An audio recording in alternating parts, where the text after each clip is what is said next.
ఓం నమో వెంకటేశయ్య. ఈరోజు తిరుమల లడ్డు కేంద్రంగా జరుగుతున్నటువంటి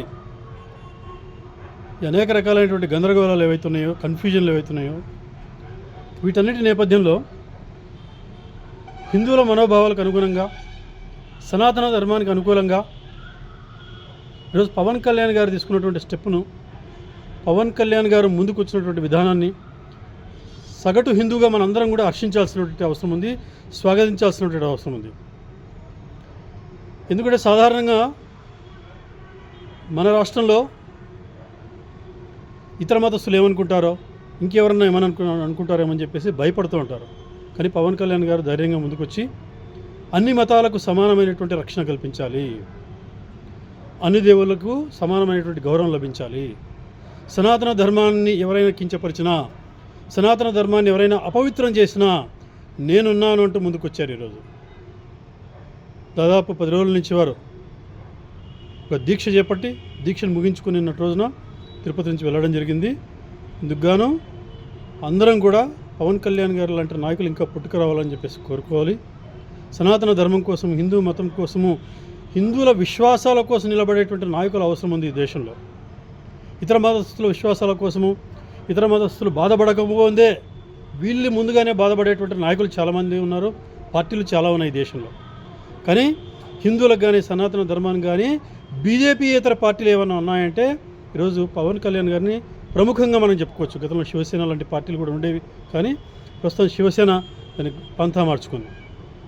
అయితే మరొక విషయం గమనించాల్సినటువంటి విషయము, తిరుమల లడ్డు అపవిత్రం జరిగిందా లేదా,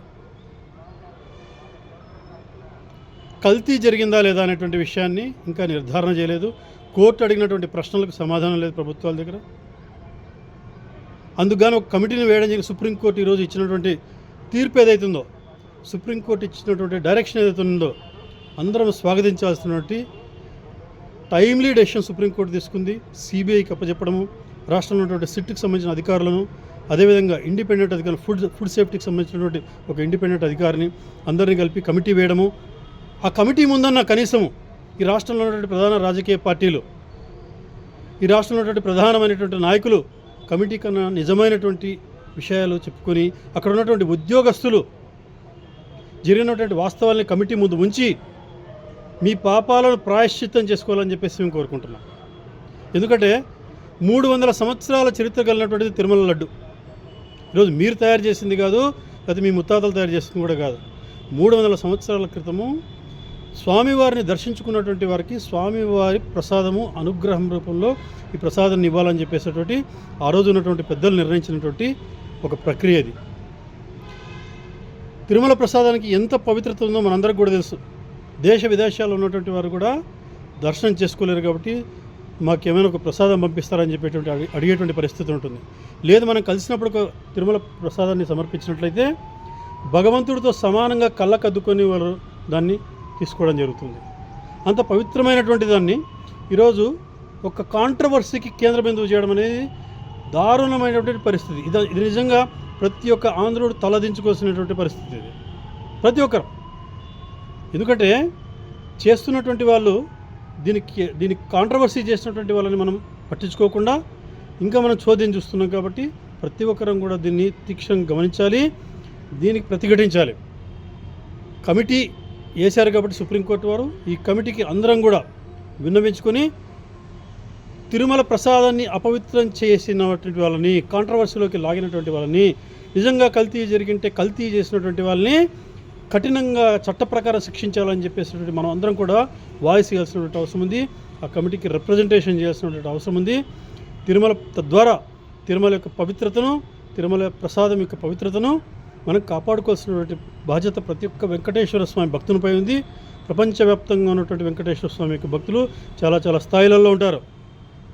జ్యుడిషియరీ వైపు ఉండొచ్చు, ఐఏఎస్లు ఉండొచ్చు, ఐపీఎస్లు ఉండొచ్చు, మినిస్టర్లు, చీఫ్ మినిస్టర్లు చాలామంది ఉన్నారు బాలాజీ స్వామి యొక్క భక్తులు. వాళ్ళందరూ కూడా ఈ విషయం తీవ్రంగా పరిగణించాలి. మరొక్కసారి ఎవరైనా తిరుమల భగవంతుని కానీ, తిరుమల ప్రసాదాన్ని కానీ, అన్న ప్రసాదాన్ని కానీ, తిరుమల కొండని కానీ అపవిత్రం చేయడం కానీ, కాంట్రవర్సీ చేయడం కానీ వాళ్ళు కలలో కూడా ఊహించుకునే విధంగా మనందరం కూడా స్పందించాల్సినటువంటి అవసరం ఉంది. కాబట్టి మరొక్కసారి ఈ కఠినమైనటువంటి, ఈ క్లిష్టమైనటువంటి సందర్భంలో పవన్ కళ్యాణ్ గారు ముందుకొచ్చి నేనున్నాను, సనాతన ధర్మానికి నేనున్నాను అని చెప్పేసి వారి వంతు సహాయంగా ముందుకు రావడాన్ని హర్షించాల్సినటువంటి విషయం, స్వాగతించాల్సినటువంటి విషయము. కాబట్టి మిగతా రాజకీయ పార్టీ నాయకులు కూడా, ప్రధాన పార్టీ నాయకులు కూడా పవన్ కళ్యాణ్ గారిలాగా మీరు కూడా సనాతన ధర్మం వైపు అన్ని మతాలతో సమానంగానే సనాతన ధర్మాన్ని, హిందూ ధర్మాన్ని మీరు కూడా భావించాలి. మీరు కూడా సంఘీభావం తెలపాలి. అన్ని మతాలకు వెళ్తుంటాం కదా, మిగతా మతాలకు వాళ్ళ పండుగలు వచ్చినప్పుడు వాళ్ళ వేషాలు వేసేసుకొని వాళ్ళకన్నా ముందు నిలబడి వాళ్ళు తినేటువంటి తిండ్లని మనం లాక్కొని తినేటువంటి పరిస్థితిలో ఉంటాం. అసలు మనం గుర్తుపట్టలేము ఒక్కొక్కసారి వాళ్ళని, అసలు వీళ్ళేనా అన్నట్టుగా అంత వేషధారణ మారు. తప్పేం, మీ సౌకర్యం అది, మీ మనసుకు నచ్చింది కాబట్టి మీరు చేస్తారు. అదేవిధంగా హిందూ మతానికి కూడా ప్రతి ఒక్క రాజకీయ పార్టీ నాయకుడు, ప్రతి ఒక్క రాజకీయ పార్టీ, స్వచ్ఛంద సంస్థలు హిందూ ధర్మాన్ని కూడా సమానంగా గౌరవించాలి. సమానంగా హిందువుల యొక్క మనోభావాలను గౌరవించాలి. హిందువుల యొక్క మనోభావాలను కించపరిస్తే దాన్ని ఖండించాలి. కాబట్టి అందరం కూడా ముక్త కంఠంతో తిరుమల శ్రీవారి ప్రసాదాన్ని అపవిత్రం చేసినటువంటి వాళ్ళని ఆ భగవంతుడు శిక్షించాలి. అదేవిధంగా సుప్రీంకోర్టు వేసినటువంటి కమిటీ వాళ్ళని తొందరగా పట్టుకొని నిజాలన్నిటిని బయటికి రప్పించి వాళ్ళని శిక్షించాలని చెప్పేసి కోరుకుంటున్నాము. ఓం నమో వెంకటేశయ్య.